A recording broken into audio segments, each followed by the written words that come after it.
What is up, everybody? Welcome to DFS by the Numbers. These are my final thoughts for UFC Vegas 29. And yeah, looking forward to the card. I think it's an interesting card, maybe not the most name value, but hey, we see time and time again where we have these. It looks like a terrible card on paper, but it does deliver. I feel like that could happen this week. I do have, some action for this card. It's probably going to be, one of the least amount of bets I've ever placed so far this year. I think it's going to be like my second least exposed to a card I'm going to be in. Like, this is a card you really don't want to go all in on. Lots of really tricky spots, lots of fighters we have not seen in a while. And I think sometimes, the best move is to be passing, and especially on some of these fights that we'll talk about. But I do think there are some good spots. We'll talk about all those. What's up, everybody in the chat? We'll get to you in a second.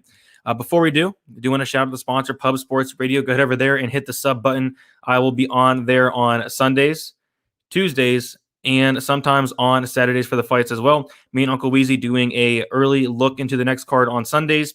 And then I have my Draftkings betting live stream on Tuesdays there. Both of those are at 7 o'clock p.m. Eastern time. All right. Let's see what we got in the chat. And we have Dustin, first one in here. What's up, everyone? What's up, Big Brain Brady? I need some violence and some winning tickets. Good luck tomorrow to you and everyone. Good luck to you as well, Dustin. Uncle Weezy in the chat as well. Let's go, Brady. I probably have more bets than I should on a card like this, but there are some great spots to bet on. Let's eat. I agree. What's up, Dame? How you doing? Difficult fight for DK for sure. I agree. Melon in the chat. 10-leg parlay, not on this card.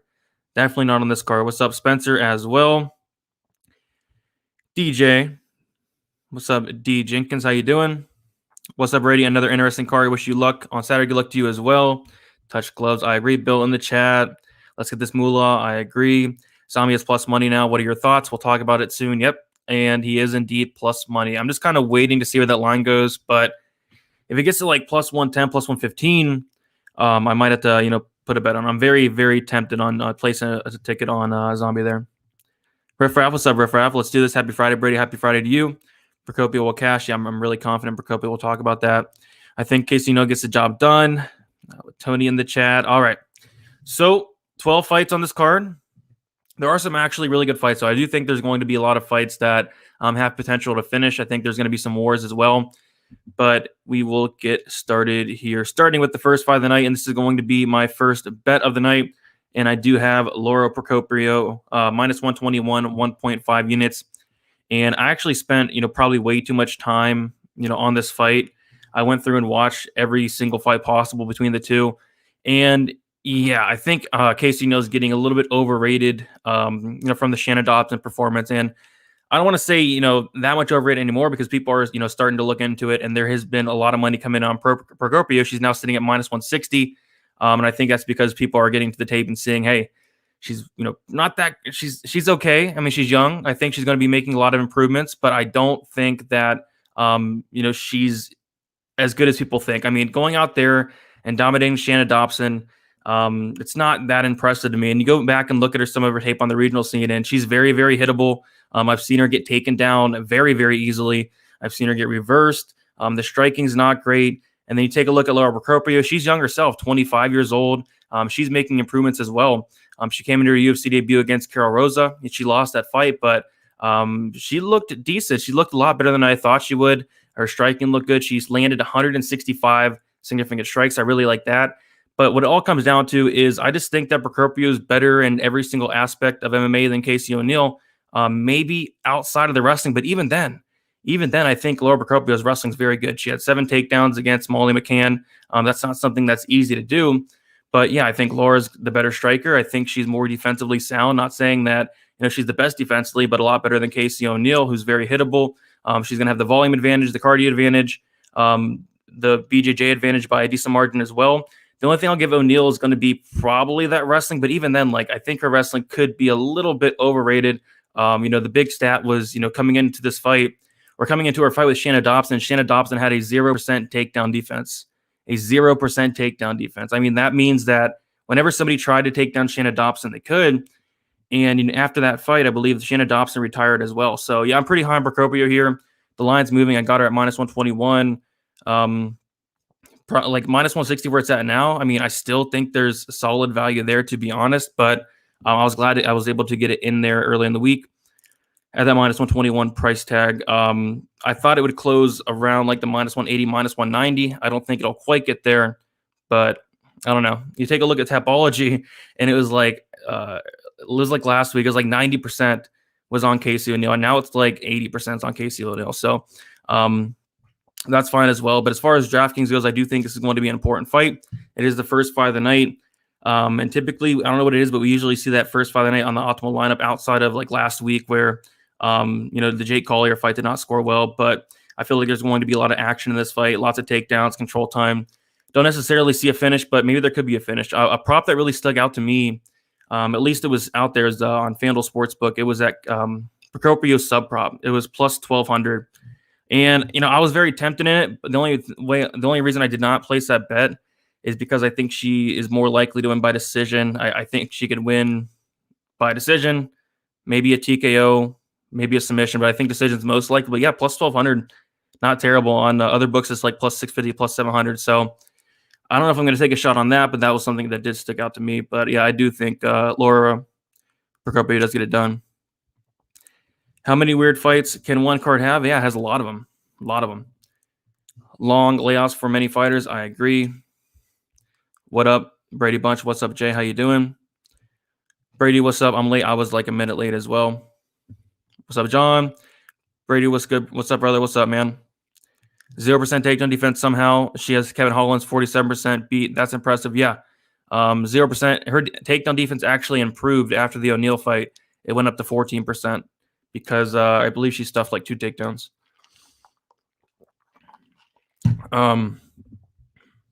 Have not seen much on Procopio off her back, but I think she'll be fine. Don't sleep on Ige. Not sleeping on him. What's up, funny vids? How you doing? Ige Zombie go the distance potentially. I think there could be a finish though. All right, so we'll get to the next fight. Here we have Joaquim Silva going against Ricky Glenn. 2 fighters with really big layoffs. Ricky Glenn nearly 3 years, Silva nearly 2 years, and that's what kind of makes this fight really tough to call. I'm going to pick Silva. He looked like in phenomenal shape at the weigh-ins, so that's good news there. You see minus 130 on Silva, plus 120 on Glenn. I was very tempted in the under or the fight doesn't go to decision. The only problem with that is how tough and durable Ricky Glenn is. Ricky Glenn has never been knocked out in his entire career. That's the only thing kind of holding me back, but we have seen him dropped. We saw him dropped by Kevin Aguilar. We saw him rocked like 2 times in that fight as well. And, factoring the layoffs, maybe that under is a good look, especially at the price tag it's at. I think it's like plus 190 plus.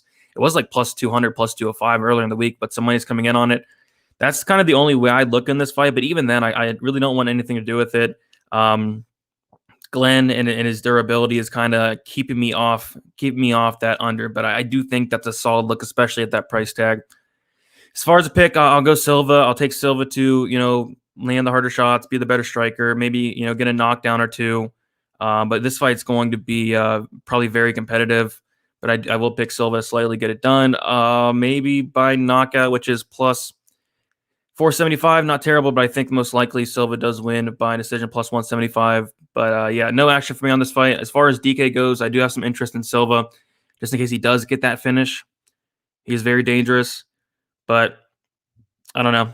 8,300 is not terrible. As far as Ricky Glenn, not all that interested on the DK side. This fight as a whole is tough to call. We just have not seen these guys in forever. What's up, free UFC bet picks? How you doing, man? What bet you got for a guaranteed win for me, bro? I lost a killing on the football this week. Especially on this card, nothing's guaranteed. Nothing that I'm like overly confident in. What's up, Sean? How you doing? Not a good card. Low level fights. Yeah, definitely a lot of low fights for sure. Counting on chaos and chaos. I can't wait for that fight. We are here to get turned up and learned up. I like it. Yeah, Joaquim looked shredded. Yes, he did. The dude is jacked. Ige and Chaos double should hit for a safe bet. I would not say that it's really a safe bet, but hey, it could hit. How's it going? It's going pretty good. It's going pretty good. A little tired, but doing pretty good. Silva looked huge at the way that he did. Yeah, I would not do parlays this week. I hate this card based on gambling. I'm going to wait for Gon versus Volkov. Yeah, I do have already 2 bets placed for that next card next week. All right, so worst card I've seen in a while. It could be the worst card of the year. I think it's like either the first or second worst card of the year for sure. But hey, you never know. It could deliver. All right, so we'll get to the next fight before we do. So if you guys can leave a like, let's get those likes up. We got over 100 in here. Not the best card in the world, but thank you guys for hanging out as always on a Friday. And we'll get to the next fight here. So yeah, Josh Parisian going against Roy Martinez. Oh my goodness. Yeah, I like Parisian. He's going to have a massive height advantage, a massive reach advantage. He's going to have a volume advantage as well. I was kind of tempted on playing Josh Parisian. He was sitting at minus 122 earlier in the week. I decided to pass. He's now minus 135. This is just a fight that, again, I think on this card, the best move is probably to pass on a lot of these low-level fights, and this is definitely one of them. I don't really want to get involved. I'll pick Parisian. I'll pick Parisian to win by decision, which is plus 270. Roy Martinez is very, very tough. He's only been knocked out officially 2 times in his career. I think one of those was like a cut stoppage, though. So, guys, very durable. Parisian, decent finisher. I think it's like a 92% finish rate, but still, Martinez is very durable. I can see this getting extended. A very popular play was at over 1.5, which opened up like early in the week, minus 150. Now it's like minus 200. So that value is completely gone there. So yeah, I just don't want to bet on this fight. As far as DK goes, I'll take some Parisian because at the end of the day, it is heavyweights. They do hit hard. Parisian, he is a finisher. 8,700. I don't hate it. I do think he should win. But as far as placing a bet on the guy, I'm just not sure. I mean, it's a low level fight. I really don't want to get involved with it. So I'll pick Parisian. But I do think that there are better fights on the card. Do you think people will overplay Parisian on DK hoping for a finish? They could. They could. The size difference was crazy. Yeah, the size difference was crazy. And I think you got to go with Parisian, but it's hard to trust the guy. I like the size advantage for Parisian. I do as well. Roke doesn't belong in the UFC. He looks like a Domino's delivery driver, and he's 5'8". There you go. Yeah, big size difference. Roke is super out of shape. Parisian should win this fight, but I can't put money down on this fight. Yeah, if I was to, it'd probably be Parisian, but I don't want to do it. I think there are better spots on this card. Feel like there's plenty of good fights on paper this weekend. No way it's going to be as poor as the Rodriguez Watterson card. Yeah, that card was not great at all. But yeah, there's some good fights on this card. This fight, Parisian Roque Martinez is not really one of them. Yeah, the cardio kind of is concerning for me as well. If Mays didn't finish this dude, I don't think Josh does. Yeah, I see a decision as well. Which, plus 270, it's not terrible. Not terrible. What's up, DFS? What's cracking, man? How you doing? All right, so we'll get to the next fight, which is Chaos Williams, Matt Semelsberger, which, yeah, this could be one of the best fights on the card. I would probably put it up in that top 3. I really want to see the Vera Grant and, of course, the main event. And then also Chaos Williams, Semelsberger is also a very, very good fight here of Chaos Williams, who is minus 140. Semelsberger is plus 130. And yeah, so this is an interesting fight. Chaos Williams, obviously very, very dangerous. And kind of what it came down to me is the level of competition. You have Semelsberger, who went out there and beat Carlton Minus by decision and went out there and knocked out, Jason Witt. And then you have Chaos Williams on their hand, who went out there and knocked out, Morono in 30 seconds, then Abdulrazak Al-Hassan in 30 seconds. And then it went to a close decision loss to Michel Pereira.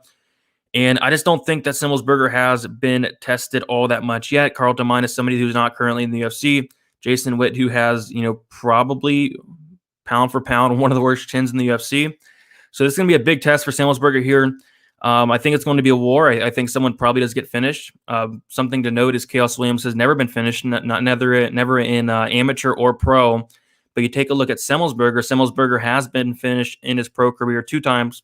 Once by knockout to an 0-0 guy making his debut, and then once by submission. And then you take a look at his amateur career, he got knocked out by William Knight, and then he got submitted as well. So I think Chaos Williams is live for a knockout. Chaos Williams by knockout plus 150 is not terrible. Kind of worried about playing the money line of Chaos Williams. I think if he does not get that knockout, Semelsberger could potentially win. But if I was to play anything, it'd probably be that Williams knockout at plus 150. But again, I'm going to pass. The picks Williams. As far as DK goes, I think it's going to be an important fight Williams, 8,900. I do think he's live for a finish and an early one as well. So give me Chaos Williams for the win, and I think he gets it done. I think he knocks out Matt Semelsberger. But yeah, if there is no finish, it could be a very close fight. But I do think Williams does get it done. Really excited for this one. Gotta love Mean Mug, Chaos Williams. Yep, Chaos Williams is a beast, man. Chaos by vicious knockout. I see it as well. Semelsberger uses wrestling. I don't know. Maybe he uses wrestling. He does have a wrestling background, I believe. I think he wrestled in high school, maybe. But maybe he goes to it. I think that'd be smart. I like Chaos, but something about him makes him hard to trust for me. Just a gut feeling. Yeah, I don't really love the money line. If I was to play it, like I said, it probably would be that knockout. Chaos cashing tomorrow. I like it. The dude's mean, has power, and wants to kill his opponents. Yep, the dude is very, very mean. I like it. I remember the Abdul-Razak Al-Hassan fight. Chaos Williams was like foaming out of the mouth. Like it was a scary thing for sure. His last outing against Pereira was a little slow. Yes, it was. Not the best showing. He did actually outstrike Pereira in terms of numbers in all 3 rounds. But I personally had the fight scored for Pereira. Close one, though. Scott here, did you see how exposed on DK you are for this fight? Haven't made lineups yet, but I'm assuming I'll have a decent amount of Chaos Williams. I'm not going to go crazy on it. Maybe like in the, I don't know, 30-40% range. Then I'll have like 20% Semelsberger around there as well. I'm not going to go like 100% own on this fight, but I do think it's somewhat important. There's always a upset. Could be Brown. Could be. Semelsberger is heavy on that front foot and really square. If they strike and Chaos can't knock him out, I would be a lot less high on Chaos in the future. Yep. I agree. Williams coming more muscular. And yeah, Williams looked really good. Like really, really good. Pereira is fighting decent these days. Yeah, Pereira is, a pretty solid fighter. Pretty solid fighter. I imagine high DFS exposure both ways on this fight. Yep, I think it is a fight that's pretty important overall. All right, so I really think Chaos won that against Pereira. He could have. I mean, it was close. I think it was a unanimous, but yeah, you could have scored it for Williams, I think. It was a close fight. All right, next we have a very fun fight. Jandiroba going against Kanako Murata. We have Jandiroba, who is -130. Murata is +120. And I like Jandiroba here. And this is a very interesting fight because Murata is going to take this fight where Jandiroba is most comfortable, and that's on the mat. Jandiroba, like her grappling is very, very good. 13 out of 16 wins have came by submission. Obviously, black belt and BJJ, one of the best grapplers in the division in Jandiroba. And I went back and watched like some of her previous fights, and she is like a wizard on the mat. She is so good.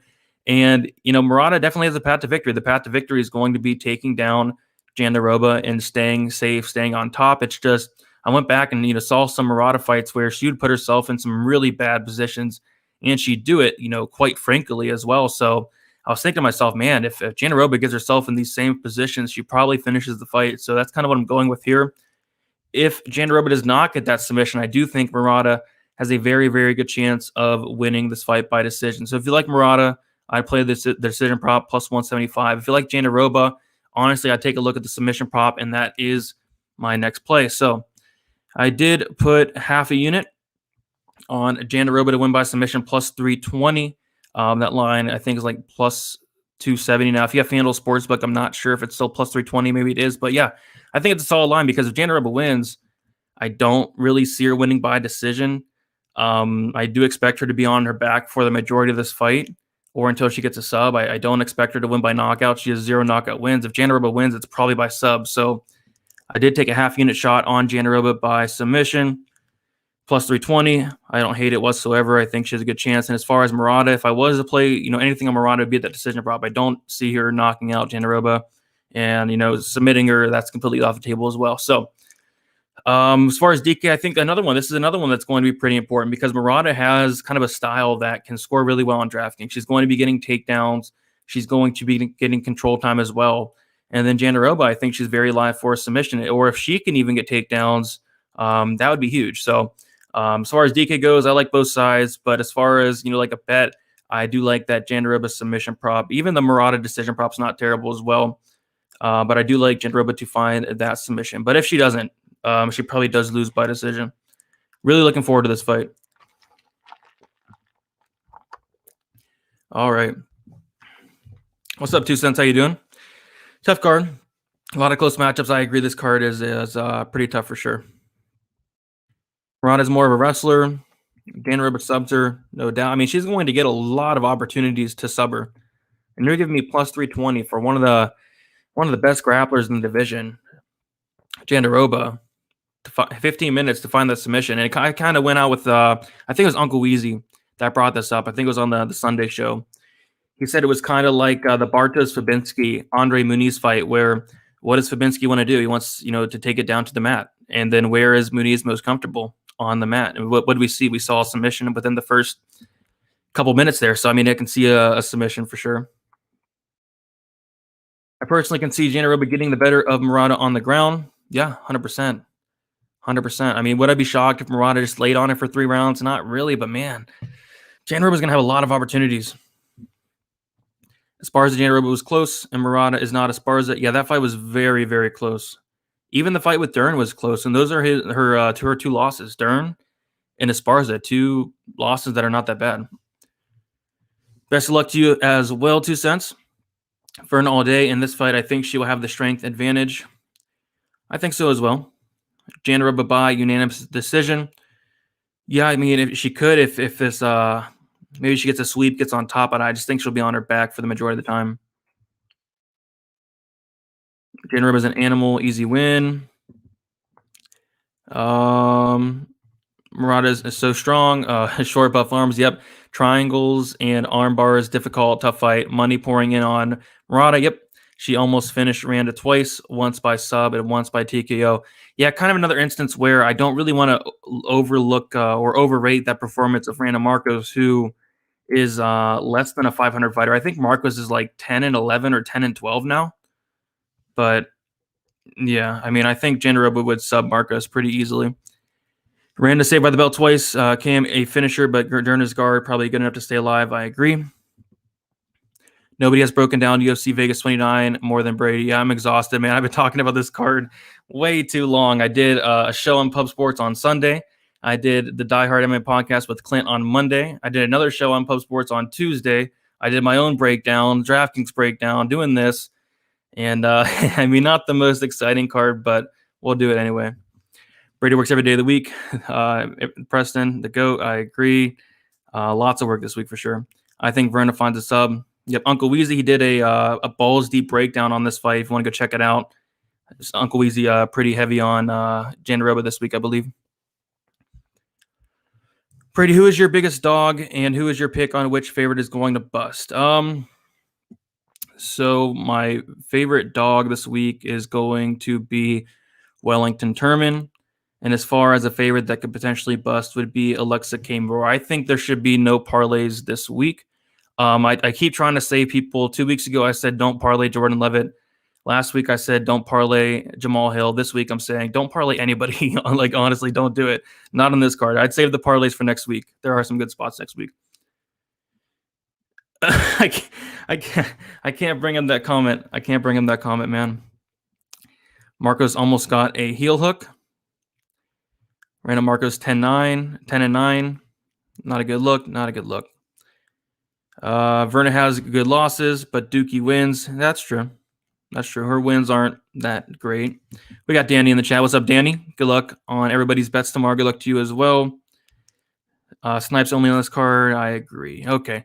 So far I do have Procopio straight. I'm thinking about that submission prop. If FanDuel Sportsbook still has that plus 1200, maybe I'll take a look at it. And then I do have Jandiroba by submission, half a unit on that. All right. Next we have Alexa Kamour going against, we'll call him Nick. And Kamour is minus 230. Nick is plus 210. Another fight that, you should really pass on. I don't see why anybody would bet this fight either way. I see some people taking a shot on Nick, banking on potential improvements. And maybe he has, because he is very young, 25 years old. We have not seen him in 2 years. So maybe we do get a better version of Nick. But from what we've seen, the guy is just not that great. You take a look at his regional tape and he looks okay, but he's fighting like the lowest level of competition. So it's kind of hard to really gauge where he's at. And then he makes his UFC debut against Saparbag Safarov and gets, pretty much dominated. So I don't know. Crapshoot of a fight. I'll take Kamour for the win. As far as DK goes, like I don't have much interest in this fight. Both guys solid finishers, but both guys have never been finished in their career. Yeah, I'll go Kamour, but really like no confidence in it, and I would never ever bet minus 230 on Kamour, especially in this spot. And even like there's no props that even stick out to me. The fight goes to decisions like minus 120. I don't know. On DK, I guess I'll take some shots on Nick here. 6,900 is not terrible. Maybe he does make a lot of improvements. Maybe he does get a takedown or two. We saw William Knight go out there and have a lot of success in the takedowns grappling against Kamour. So maybe I'll take a little bit of shots on Nick. I think he'll be sub 10% owned. So I'll play a little bit of Nick. But other than that, like 9,300 for Kamour, it's really, really tough for me to get up there. And it's even tougher for me to even think about laying minus 230 on him, especially in this matchup. So yeah, pass for me. This is probably the easiest pass on the card. Doing a lot of passing this card, but I mean, I think, like I say, sometimes passing is definitely the best move, and I don't really see why anybody should be putting money on a fight like this. But yeah, give me Kamour. Good looks on this card. Should we pass on this fight on D? I'm going to be very underexposed. I'm not going to have much Kamour, like if any at all. And I'll have like a little bit of Nick just in case he has made like massive improvements. Alexei got busted for coke in high school, and now he's fighting. Oh, wow. There you go. Late case going to be key here. I got Kamour in this one via KO. You think you can knock him out? Maybe. Nick's very, very tough, but it could happen. Kamour has some power. He's been away for 2 years and is coming off a devastating mauling by Safarov. Yep, that's true. Well, good look. DFS is nicer than trying to bet this fight. Nick, great value. Yeah, I'd say so. I mean, maybe he does, make some improvements. Maybe he does get some takedowns, but man, this fight is so ugly. Is that a FanDuel salary on the spreadsheet? That is the Draftkings salary over there. All right, we have 140 here. If you guys can all hit the like, let's try to get 100 likes by the time we get out of here. It's going to be tough. It's going to be tough. Not the best card, but let's see if we can hit that 100 mark like always. All right, then I think we're on the main card here. Diego Lima, Matt Brown, or we're getting close to it. Might be the last fight in the prelims. I have no clue. They mix this card around the bout order all week, so it's really hard to know which fight is where. So Diego Lima, Matt Brown, another fight that is very tough to call. It's not often that you want to lay the minus 180 on Diego Lima, and I definitely don't here. Yeah, I mean, both guys are, finishers. Matt Brown more so a finisher with like a 92% finish rate for Matt Brown. Lima has some power as well, has some submissions. And take a look at the finish rates here. So Matt Brown has been finished in 13 out of his 18 losses. Diego Lima has been finished in 5 out of his 8 losses. So combined, they have been finished a combined 18 times. And what that kind of tells me is, hey, maybe the under is not a bad look here. And you take a look at it, like both guys are very, very, very, very chinny. Matt Brown, very, very chinny. Lima, very, very chinny. I think there's a good potential that somebody does get knocked out in this fight. And I did place a bet on that under. I think there's going to be a lot of violence this week. I do think there's going to be a lot of finishes. Last week we did see 11 decisions. But, we're back in the smaller cage. And I do see this fight having a good potential of finishing. So I did take a shot on the under 2.5 rounds. I got it at plus 135. I have 1 unit on it. I'm not sure what it is now. I think it's like close to plus 105, plus 110, which, yeah, it's not terrible. I mean, plus 135 for these guys to potentially get a finish. I can definitely see a finish just with the durability issues of both guys. I guess the pick's going to be Lima to get that knockout, but I would actually wouldn't be shocked if Matt Brown knocked out Diego Lima here. It's just hard to pick him. He's 40 years old. He does not look great whatsoever. But if he is going to get a win, if he is going to get a knockout win, it probably is over a guy like Diego Lima. It's just hard to pick Matt Brown. So I'll go Diego Lima. I'll pick Lima by knockout. But ultimately, I do need this fight to finish under that 2.5 mark. As far as DK, I think it's a solid fight to target. Lima, I'm not in love with the 9,000, but hey, he could get a finish. And then Brown is not a terrible pump play whatsoever. 7,200, I do think if he does win, it's probably by knockout. Lima's been knocked out several times. Matt Brown, several knockouts on his record. So DFS, I think it's a fight to target for sure. But as far as a pick, I will go with Diego Lima. But I do like the under more than anything. Lima gonna make optimal. Hey, he could. He could. Brown by KO round 1. It wouldn't surprise me. Uncle Weezy. Both these guys have been knocked down on well over 1% of the significant strikes landed against them, and Brown has 10 career losses by sub. Bet violence. Yeah, the guy has been finished a ton. He's been finished a ton. Lima's going to chin at Brown. I hope so. I mean, I'm rooting for a finish. But I just hope somebody gets knocked out. Lima is much more patient, and even though he doesn't throw a lot of volume, not a lot of volume on the Lima side for sure. Diego looked really good on the skills. Yes, he did. Matt Brown, it did not look all that great. He looked fine though. Uncle Weezy is wild. I agree. All right, so we'll get to the next fight here, and we have Bruno Silva going against Wellington Turman. I do have 2 bets on this fight. So I think it's another fight where you can definitely take a look at the violence. So we'll go back to the finish stats here. Bruno Silva, 84% finish rate. The guy has a ton of knockouts on his record, and you take a look at him, he has a ton of power. And we just saw Turman knocked out. We just saw him knocked out by Andrew Sanchez. If Andrew Sanchez can knock you out, so can Bruno Silva. But you also take a look at Silva, and you really look at the tape, and this guy's ground game is not great at all. His takedown defense is bad, and when he's on the mat, he's not great at all. I think he's actually a brown belt, which I saw that, and I was completely shocked that he was a brown belt, because you take a look at the tape, and it does not look like it. He's been finished in all of his losses, and all of those losses coming by submission, which makes this fight interesting because, Turman, he's a legit black belt, finishing almost half of his wins by submission. So what it comes down to me, and why I think this is probably a 50-50 fight, is if Turman's able to get this down to the mat, he probably gets a submission. He probably gives Silva his 6th submission loss.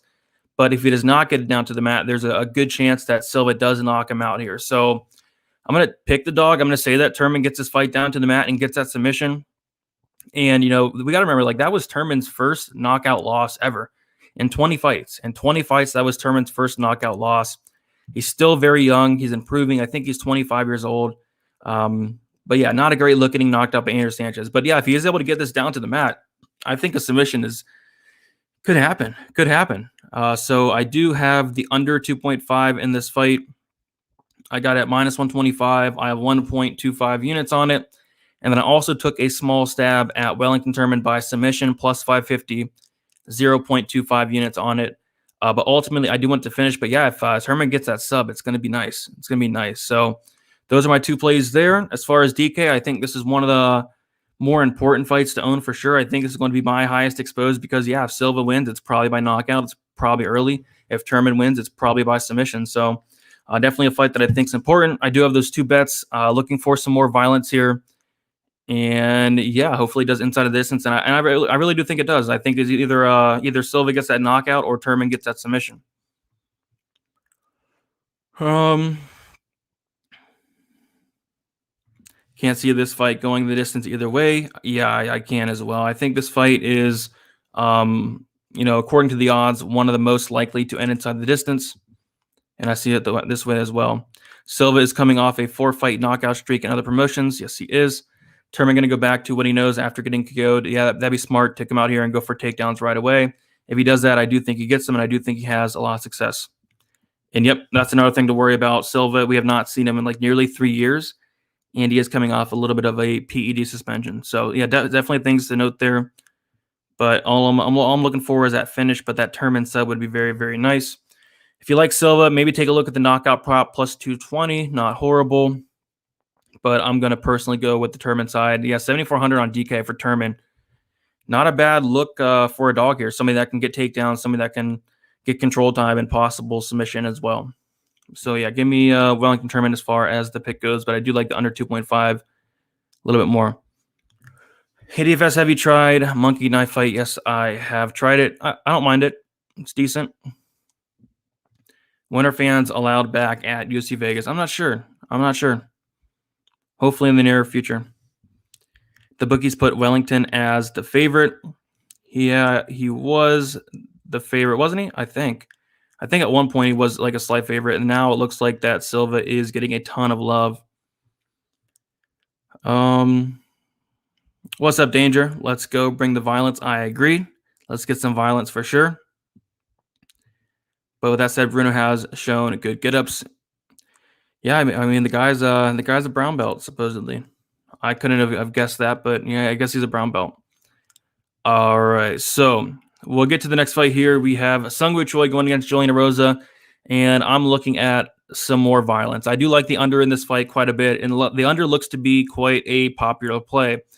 So I bet the under 2.5 here, plus 120. I got it a little late, 1 unit on it.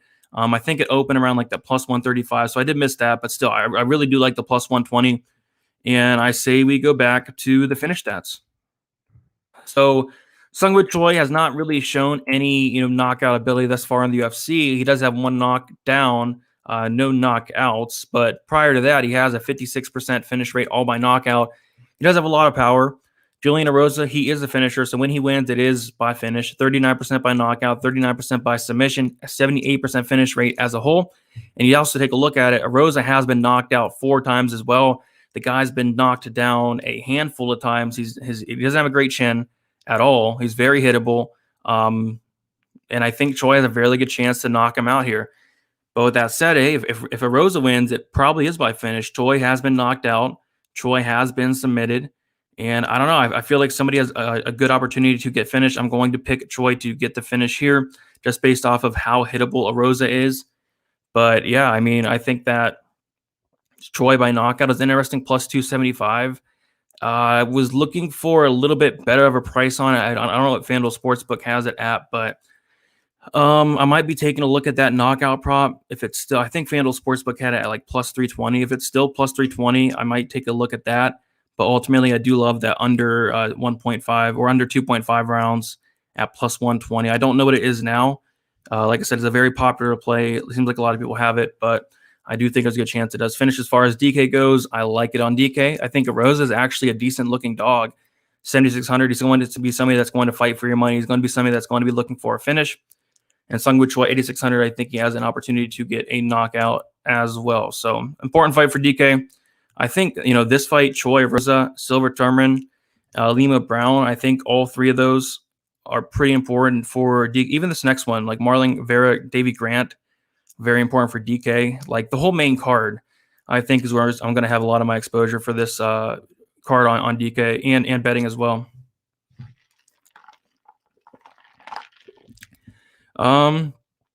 Who's this week's hill? You cost me a really big day. I don't have one for you. If anything, I'd say Kamour, but I wouldn't do any parlays this week. What about betting over unders on this card? That's kind of what I did. I think I have like 3 unders. Rosa looked really good, but I think he loses here.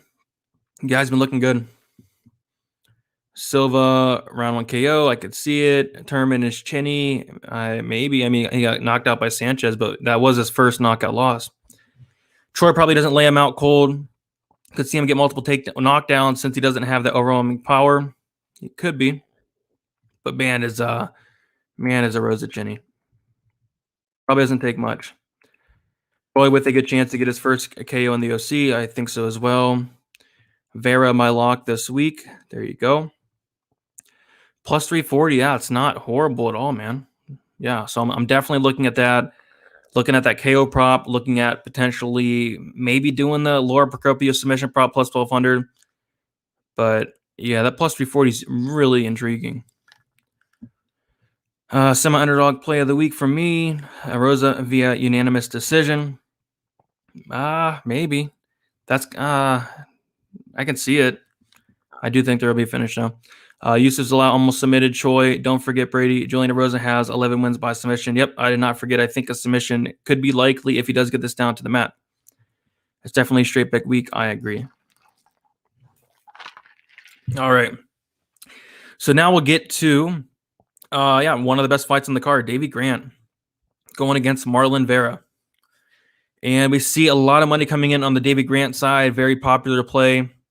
We now have Davy Grant at plus 170. Marlon Vera at minus 185. And yeah, I'm on the Marlon Vera side here quite a bit. I'm kind of just sitting back and waiting to see where the line goes. But But if I do place a bet on Vera, it might be tomorrow, or I might just like add on to the fight or him winning inside the distance, because we'll kind of talk about it. But I do have a bet on Vera already. I have Marlon Vera wins inside the distance plus 175, half a unit on it. And because if Marlon Vera wins, it's probably inside the distance. He has finished 9 out of his 10 wins in the UFC. He is a finisher. Davey Grant has never lost by decision. Davey Grant has never lost by knockout. All 4 of Davey Grant's losses have came by submission. And Marlon Vera is like 1-5 or like 1-6 when fights do go to decision.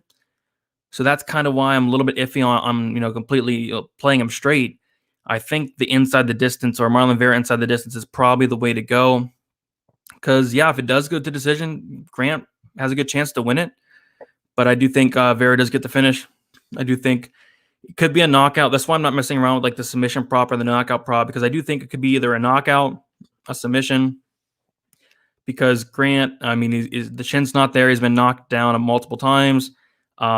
He's been submitted multiple times as well. So I think the submission's likely. As far as DK, I like Vera quite a bit, 9,100. But I will have some Grant, 7,100, not a terrible play. But yeah, I am pretty high on Marlon Vera this fight. But, Davey Grant's a very popular dog play, especially where it opened up like plus 225. I get it, but I do think the line is somewhat correct. I think I'd line, Marlon Vera around the minus 220, minus 230. Personally, I know a lot of people disagree with that, but I do think Marlon Vera gets it done this week, and by brutal fashion. Brutal fashion. Rosa all day, he's on a roll. And Cheeto by KO. Grant has stolen the souls of 2 fighters over the last 2 years, Martinez and Martin. Yep. Honestly surprised how many people are taking Grant here. Cheeto's going to dominate this rematch. Yeah, I think it's Cheeto pretty easy here, personally. I think it's because Grant has been on a roll. I mean, he got that split decision win over Gregory Popov, who never got a UFC win. And then he got a nice comeback win against Martin Day, who went like 0-4 in the UFC. 0-5 if you can include a contender series, in a fight that he got dropped in that fight. And then he knocked out Jonathan Martinez, which that was impressive for sure, but he also did get dropped in that fight. So, I mean, you're not knocking out Marlon Vera. It's just not happening. So, I don't know. Grant was coming in looking for a brawl, and Vera will give it to him 100%. I think Marlon wins by robbery decision, maybe. So many sketchy fights, but Marlon should be 2 steps above here. Yeah, I think he should be as well. I mean, Davey Grant, he's 35 years old. At bantamweight, it's not the best look in the world. No one expects the grappler to throw heavy punches, but it happens. True. Grant, all 4 losses by sub. Yeah, I think he could lose by sub here or knockout. The finish referred to a Rosa fight. Juicy J brings the fight. Oh, yes, he does. Brutal fashion. Yes, sir. Brady on FanDuel gave odds boost Vera sub or KO plus 230. Nice. So I'll have to get on that for sure. I didn't even see that. I didn't even check the odds boost. I'm on the Vera inside the distance along with Brady. Vera finishes fights and Grant gets finished. Best way to get value on Vera this week. Yep. If you do like the Grant side, I'd recommend playing that decision line, which was something crazy early in the week. I think it was like plus 475 early in the week. Still plus 440. Like if Davey Grant wins, he's not knocking out Vera. He's not submitting Vera. It's probably by decision. So if you do like Grant, that's probably what I do. But I personally think Cheeto gets it done. My most controversial pick of the night, but I got Grant on this one. Hey, you're definitely not alone. A lot of people are on him. A lot of really sharp people as well. Vera looks better every fight. Dangerous on the ground. Yeah, he's very dangerous anywhere the fight goes. Marlon has got so much better since the last fight. To say the least. Grant round 2, and I'd be shocked if he finished Marlon Vera. Like, I really would. I'd be shocked. I mean, it could happen. I mean, he finished Martin Day, and he finished Jonathan Martinez. But Marlon Vera is his chin's made out of, I don't know. I don't see him getting finished. But we'll get to the next fight here.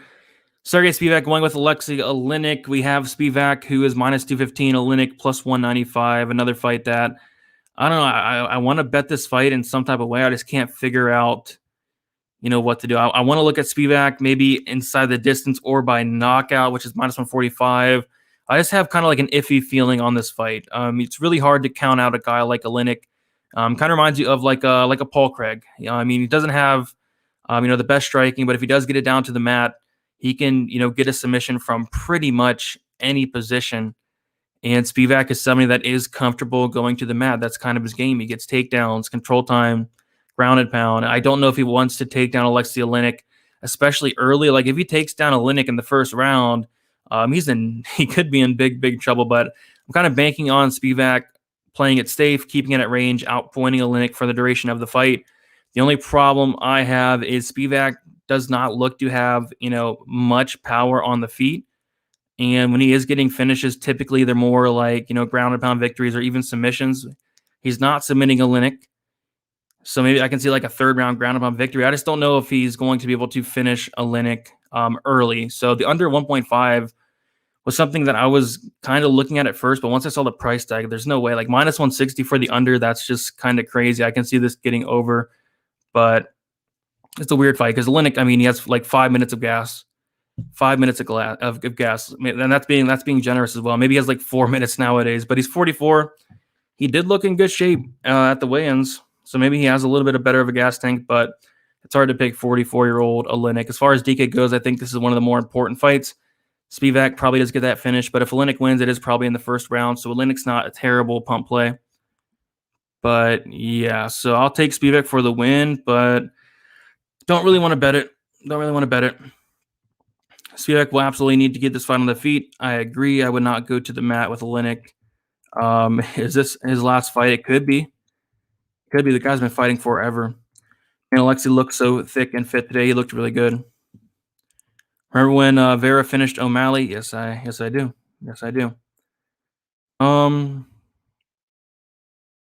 Olynyk plus 750 first round sub, plus 1200 second round sub. Yep, if you like Olynyk, that's probably the way to go. Spivak, got to use the jab to wear him down. 100% agree. I really have a feeling Olynyk is going to win this one. Yeah, I kind of have a weird feeling about it as well. Do you think Spivak wants to wrestle? I mean, that's kind of his thing.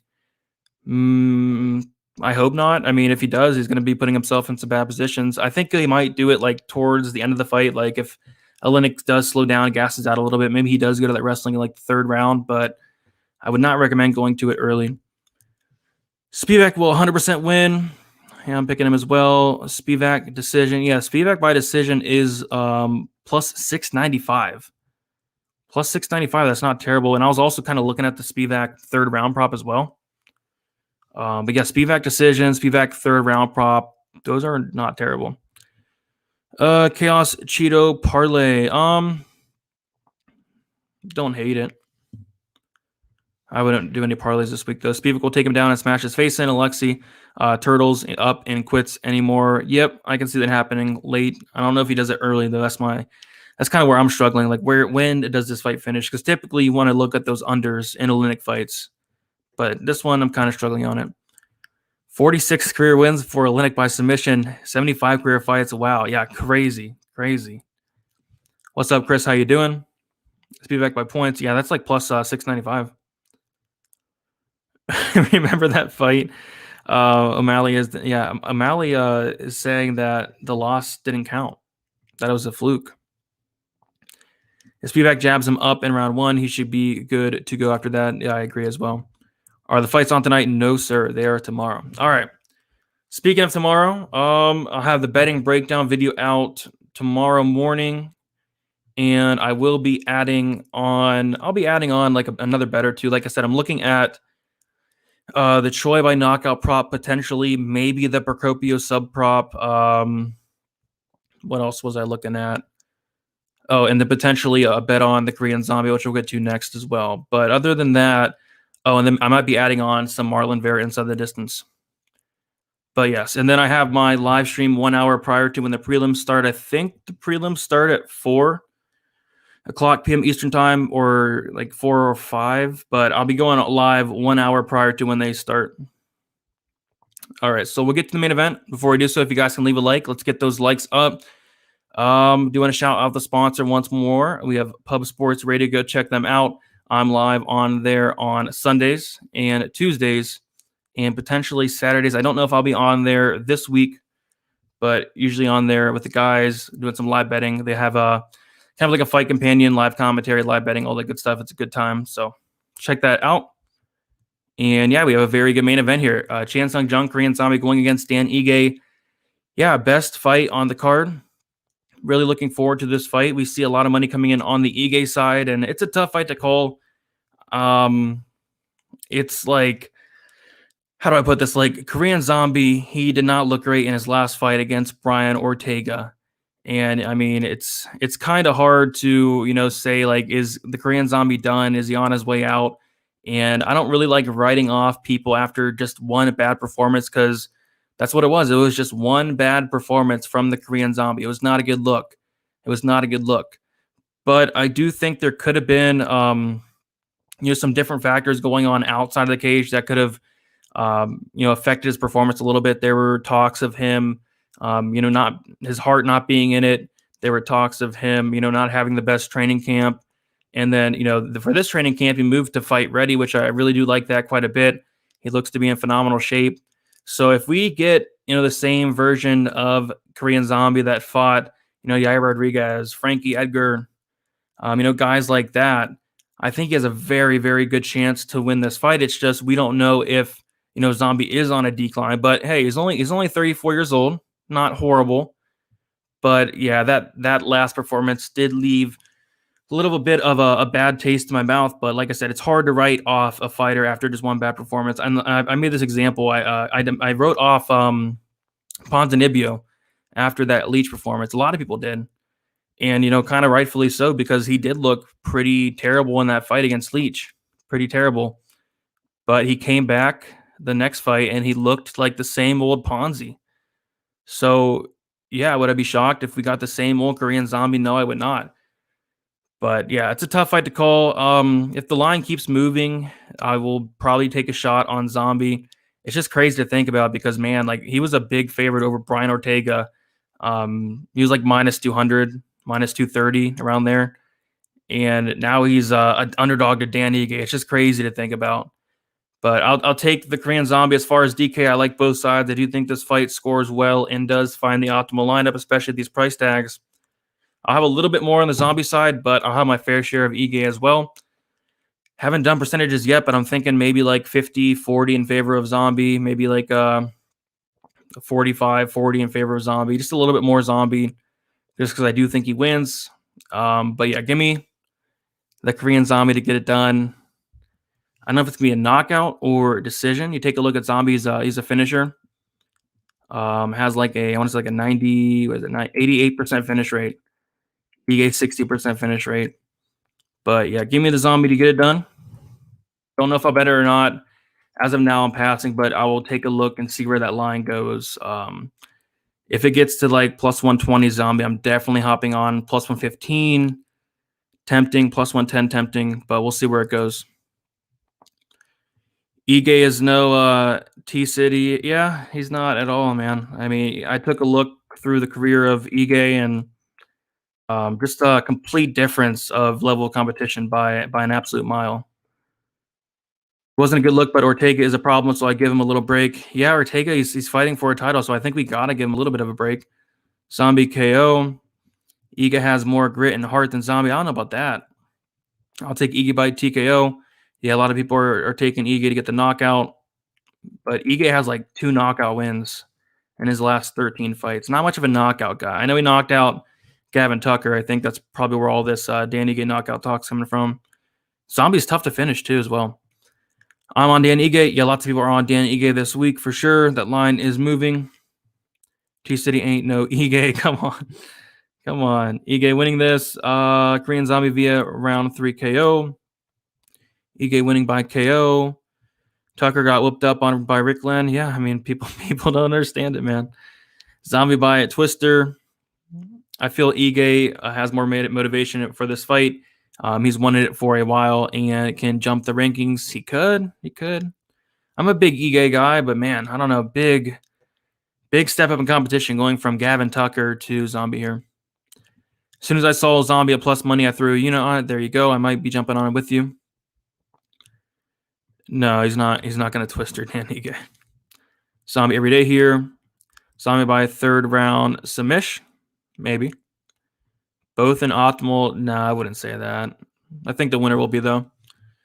Yeah, I'm leaning towards it doesn't make the optimal, especially at this price tag. Brendan Shaw picked Ige. There you go. Justin James nearly finished Tucker too. LMAO, yeah. I mean, we can go through. I mean, I already talked about this fight a lot, actually. We can go through the careers of both guys, but I already kind of did that. But basically, there's a huge, like miles away in the level of competition between the two. Lots of people took Ige over Cater as well. I hope they didn't do that. Zombie plus 112 in my book. Yeah, I'm waiting a little bit. I'm gonna wait for it till tomorrow. I want to see where that the Marlon Vera line goes, and also the Zombie line. Yeah, Olynyk's a small heavyweight for sure. What's up? You're going with Vera and Spivak tomorrow. Yeah, I'm with you on those two as well. Vandal is strange. UFC contests don't show up for betting until the day before the event.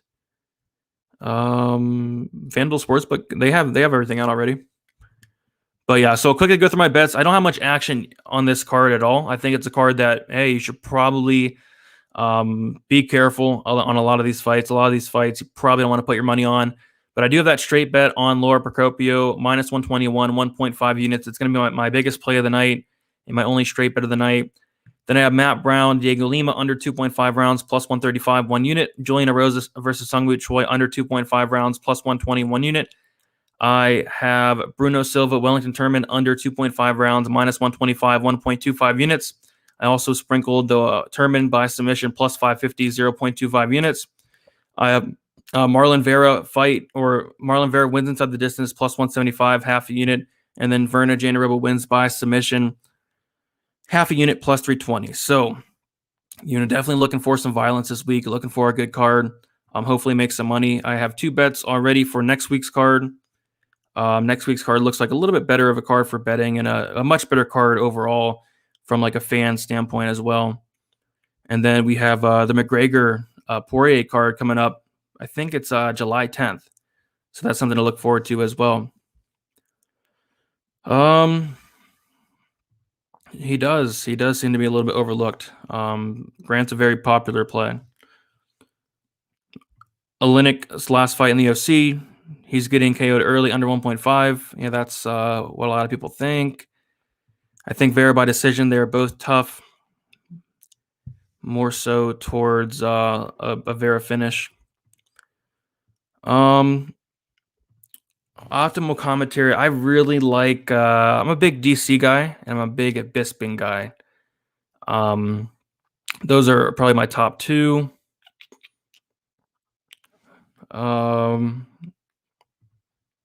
We chose violence. I agree. Never understood the love for Zombie. Who has he beat besides a failed prospect in Moicano and Poirier in 2012? Faded him against T-City. We'll do the same here. Well, best of luck to you, man. Yeah, I'm not going to argue with you about that. I mean, I could, but it's time to get out of here. All right, so good luck to you all tomorrow. I will see you guys tomorrow for the live stream 1 hour prior to the fights. I think they, like I said, started at 4 o'clock p.m. Eastern time. We're going to go live like at 3 o'clock p.m. Eastern time. I could be wrong, though, but just know 1 hour prior to when the prelims start. Betting breakdown out tomorrow. If you need anything, if you have any questions, hit me up on Twitter, DFS_numbers. And that is about it. Yeah, who is Ige beating? Like, yeah, I went through Ige's record, and it's not like nothing compared to Zombie. So anyway, good luck, guys. We'll see you soon. Thanks for watching. Thanks for all hanging out. Decent crowd tonight on a card that's not so great, but always another opportunity to make some money. Let's make some money. Let's have some fun, and I will see you guys soon. Good luck on UFC Vegas.